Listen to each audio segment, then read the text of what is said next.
যখন ক্লাসের দরজায় রাজনীতি এসে করা না রে, তখন তার আসল মূল্যটা খাদের দিতে হয়। ও কখন ক্লাসের মধ্যে রাজনীতি ঢুকে পড়ে, তখন কিন্তু অনেক অনেক কিছু উলটপালট হয়ে যেতে পারে।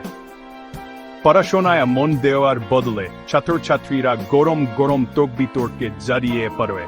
একটা দল বেছে নেওয়ার জন্য ছাপ বাড়তে থাকে, আর কারো কারো তো নিজের মতের জন্য একলা হয়ে যাওয়ার অবস্থা হয়। এই একটা টানা পড়ে, এটা একটা খুব খারাপ পরিবেশ তৈরি করে। নতুন কিছু শেখার আনন্দ সেটা চলে আয়, আর তার জায়গা চলে আসে ভয় আর নিজেদের মধ্যে রেষারেষি। পড়াশোনা তো আসলে মনটাকে বড় করার জন্য, সবকিছু বিচার করে বোঝার জন্য। এটা কোনো দলবাজির লড়াই না। এতে বন্ধুদের মধ্যে ঝগড়া হয়, আর স্কুলে আসার আসল মানেটাই নষ্ট হয়ে যায়। তাই পরের বার এখন দেখবে রাজনীতি ক্লাসরুমটাকে দখল করে নিতে চাইছে, তখন মনে রেখো, পড়াশোনা কিন্তু সবার জন্য সমান আর খোলা মনে হলেই ভালো হয়। আমরা সবাই এখানে শিখতে এসেছি, আলাদা হয় এতে নয়।